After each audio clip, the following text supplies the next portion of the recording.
Hey YouTube, this is a 2004 Ford Explorer intake manifold extra coolant port repair video. I'm going to show you what I did, and maybe you can do the same to help fix your aftermarket intake manifold woes. So this aftermarket intake manifold was purchased and put on because I developed a coolant leak right here at the front, which is a pretty standard issue with this engine. The existing intake manifold was actually cracked, so it was pissing coolant and it was pooling all over the engine block. After putting this intake manifold on, I realized there was an extra coolant port in the back, and you have to allow me to apologize. I'm having my lawn mowed right now. Anyhow, I realized there was an extra coolant port in the back, and you can see that vertical line running up to that brass connector. Alright, so this extra coolant port in the back, there are apparently some things you can do that are mentioned on Explorer forum about actually taking some filler and filling up the coolant port so it's just not used. It really isn't necessary. You can cap it. The SKP intake manifold did come with a extra cap to cover that, and I did do that, but it left me hitchhiking because it popped like a cork on the freeway. There have also been some mentions that you can just take a piece of hose and a bolt and tie it off with the bolt inside the hose, similar to how you see that brass fitting there now. But I just didn't want to do a repair like that I was going to have to try to fix later. I wanted to do something that I could tie it into the existing coolant system and feel like my car was a little bit more dependable. So what I did is I purchased this 3/4 inch line from AutoZone. I purchased 3 feet of 3/4 inch hose. It was $8. This brass fitting here, it's a 3/4 to 3/4 90-degree brass elbow. It's got the PEX barb on it to fit into this 3/4 inch hose.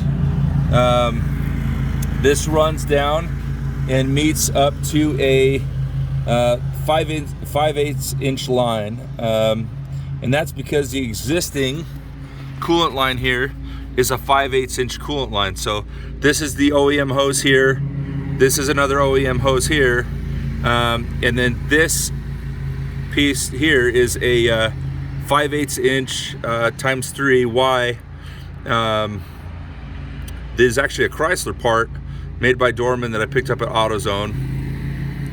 And then to tie this 5/8 inch line into the 3/4 inch line, I actually, inside of here is a brass Dayco 5/8 inch to 3/4 inch connector. And understand, like, if this fails, if this system fails, it's most likely gonna fail right here.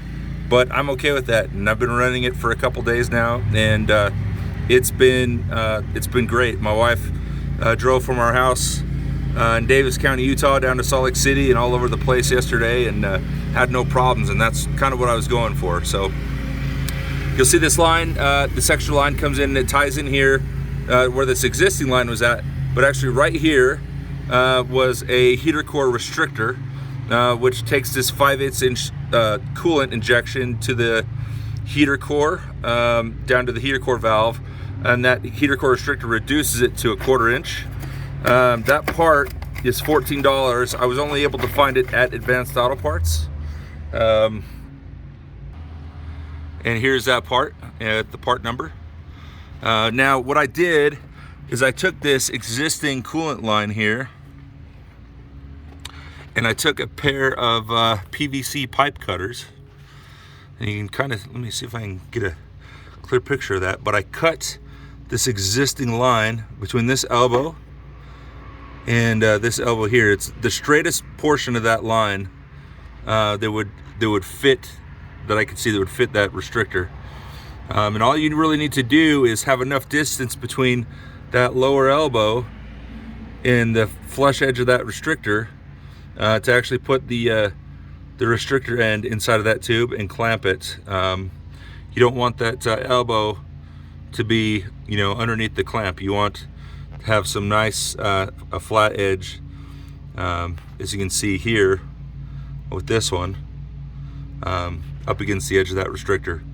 And so I just added a couple clamps there, and doing that actually gave me just the room that I needed to put it in this Chrysler part. So I know it's made for a Chrysler, but man, it fit in there like a champ. So I got that all tightened down with some steel clamps I bought at Home Depot, and all of the parts and things that I use are going to be linked in the description below. But I did want to share this with anybody that was having problems with a Dorman or SKP aftermarket intake manifold for this 4.6 liter engine. Give you a run through. Here's again the part number for the heater core restrictor, and then the brass fitting, the brass elbow, and then I end up using 11 steel clamps, but this package came with 10, and then the package for the Dayco brass connector. You can see at the bottom it describes the size. Connects 5/8 inch to 3/4 inch hose. And then the Chrysler part, which took this from a 3-hour job looking for parts, or actually made this a 3-hour job in between actually doing the work and going to find the parts, because I had to kind of think about how I was going to put this together. I was unable to find a 5/8 inch T in brass at Lowe's or Home Depot, and I found this one at Advanced Auto Parts. So yeah, it is made for a Chrysler. It was about 15 bucks, but it's done the job, and we don't have any more leaks. So if you like it, give me a comment below. Tell me what I could have done. Tell me what, if you think I could have done something better. Leave a comment below and let me know. I'm always looking to learn. And if you like it, tell me what you like about it. Tell me if you've done it yourself. Thanks.